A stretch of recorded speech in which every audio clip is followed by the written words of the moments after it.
নওগাঁ থেকে আসা এক দম্পতি শনিবার ভোরে গাজীপুরের ভোগড়া বাইপাস আসেন। পরে ঢাকা ময়মনসিংহ মহাসড়কের তাকুয়া পরিবহনের একটি বাসে করে শ্রীপুরের মাওনার উদ্দেশ্যে রওনা দেন। পথে গাজীপুর চৌরাস্তায় তাকুয়া পরিবহনের আরও ৩ জন স্টাফ বাসটিতে ওঠেন। এরপর মহাসড়কের হুতাপাড়া পর্যন্ত অন্য যাত্রীরা নেমে যান বাস থেকে। হুতাপাড়া অতিক্রম করার পর প্রথমে ওই নারীর স্বামীকে মারধরের পর বাস থেকে ধাক্কা দিয়ে ফেলে দেয় তাকুয়া পরিবহনের ৩ স্টাফ। লুট করে নেয় নগদ টাকা ও মুঠোফোন। এরপর চলন্ত বাসের ভেতর ওই নারীকে দলবদ্ধভাবে ধর্ষণ করে তারা।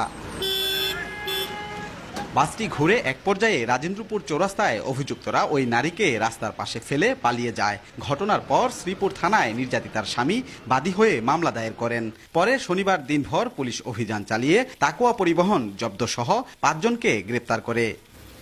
এই ঘটনায় ভুক্তভোগীদের লুট করা ১০,০০০ টাকা, ২টি ব্যাগ ও মালামাল উদ্ধার করে পুলিশ। রাজিবুল হাসান, সময়।